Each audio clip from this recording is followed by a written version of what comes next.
মিথ্যাচার করেছিল কিনা? মিথ্যাচার না ভাই, উনি কি মিথ্যাচার করলো কি সত্যাচার করলো দরকার নাই। আমি 90 সালের যে বিপ্লব, আমি মিলিটারি পুলিশ মেজর ছিলাম ঢাকা ক্যান্টনমেন্টে। আমার বাসার ঠিক আয়নাঘরের পিছনে ছিল। কারণ অকারণে আমি যাইতাম ওই মসজিদে, আমি নামাজ পড়তাম, আমি জায়গাটা চিনি।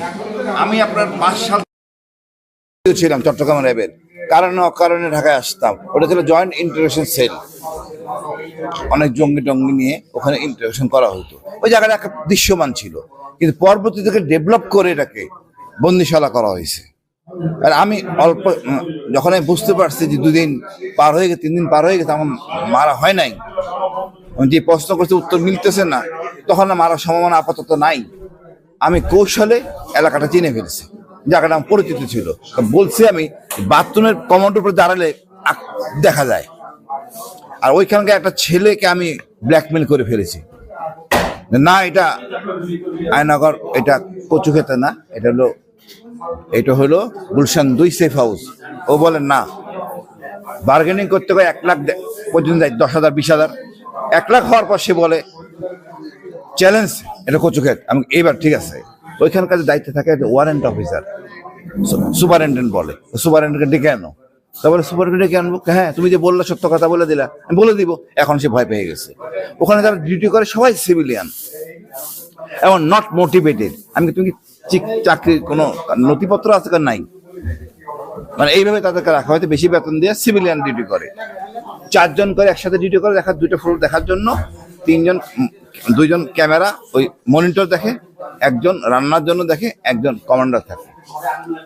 এবং ওইখান থেকে আপনি আশ্চর্য হবেন, প্রত্যেক কি বিভৎস জায়গা বলা যাবে না।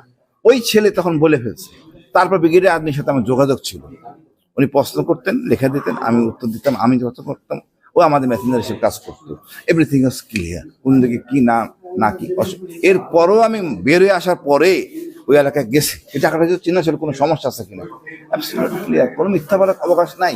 ওনারা ওটাকে ভেঙে আবার ডেভেলপ করে যতলা করছেন। আমি কালকে কথা বলার বুঝলাম, বাট বন্দিশালা তো ঠিকই আছে। অনেক বলেন, বাংলাদেশের প্রেক্ষাপটে এইরকম আয়নাঘর থাকার দরকার আছে কিনা? পৃথিবীতে কোথাও তো দরকার নাই আইনের শাসনে, তো আয়নাঘর থাকার দরকার নাই। আমাকে যে প্রথমবার গুম করলো, কেন দরকার ছিল? ডাকলে তো অবস্থা, ডাক দিলে আমি খুশি মনে আসতাম। গুম করে তো হ্যাডাম দেখানোর কোনো কারণ নাই।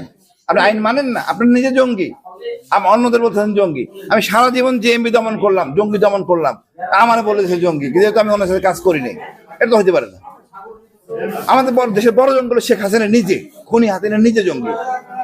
আইন তাকে মানতে হবে, যে আইন মানে না সে জঙ্গি, নিজের আইনে চলে। আর কিছু জিজ্ঞেস করবেন? আমরা দেখতে পেয়েছি যে গতকালকে এবং আজকে দরকার ছিল, ডাকলে তো অবস্থা, ডাক দিলে আমি খুশি মনে আসতাম। গুম করে তো হ্যাডাম দেখানোর কোনো কারণ নাই।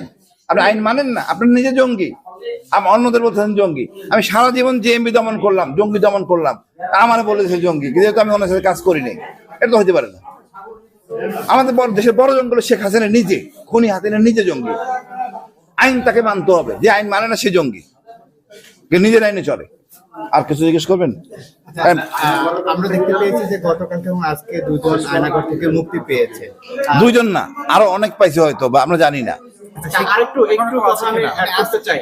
কিছু পুলিশের অতি উৎসাহী সদস্যরা গতকাল আমাদের চোখের সামনে, যখন সরকারের পতন হয়ে গেছে, দুপুর 1টার সময়ও নির্বিচারে আপনার সাবমেশিন গান দিয়ে গুলি করেছে, 303 দিয়ে, এবং সেটার ফুটেজ আমাদের কাছে আছে।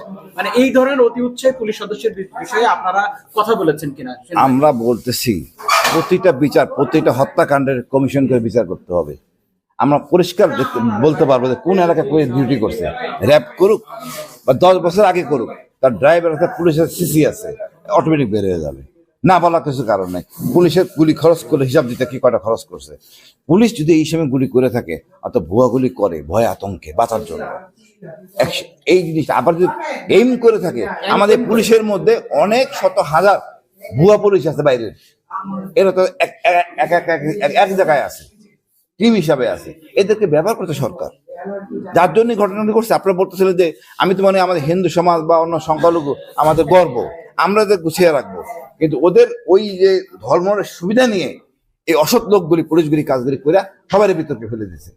তারপরে মনে করি দেশটা আমাদের পুরানো দরকার নাই, এটা আমাদের সবাই আমরা গোছায় থাকি, শান্তিতে থাকি। নতুন বাংলাদেশ, আমাদের নতুন বীরশ্রেষ্ঠ আমাদের আবু সাইদ ভাই, আমি গর্বিত, সেলুট টু হিম। ধন্যবাদ ভাই। আরেকটা একটু প্রশ্ন করি। মানে আজকে আপনাদের দাবি ছিল যে আয়নাঘরে যারা রয়েছেন সকলকে মুক্তি দিতে হবে, জাস্ট এই কথাটা একটু বলে দেন।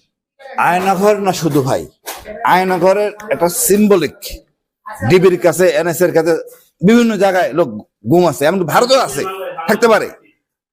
মানে এমপি সালাউদ্দিনকে নিয়ে গেছে, অন্য কাউকে নিয়ে যায় না, আমরা জানি না। আমাদের ইলিয়াস আলী ভাই সম্বন্ধে পরিষ্কার করতে হবে, ইলিয়াস আলী ভাই সম্বন্ধে পরিষ্কার করতে হবে, কোথায় সে কি হয়েছে, মানে বিচার করতে হবে। কিছু খারাপ কিছু হয়ে থাকে, যারা মারা গেছে বলতে হবে, অন্তত পরিবার জানে মারা গেছে, যারা ব্যাপার স্যাপার আছে, ধর্মীয় ব্যাপার স্যাপার আছে। সুতরাং সবাইকে ছাড়তে হবে, কোনো ওইসব আদে বাদে জিনিস চলবে না। আমি বলছি, পেতাত্তা সরকারের যারা আছে এরা কেউ থাকবে না, এটা নিয়ে কোনো আলোচনা নাই। ধন্যবাদ।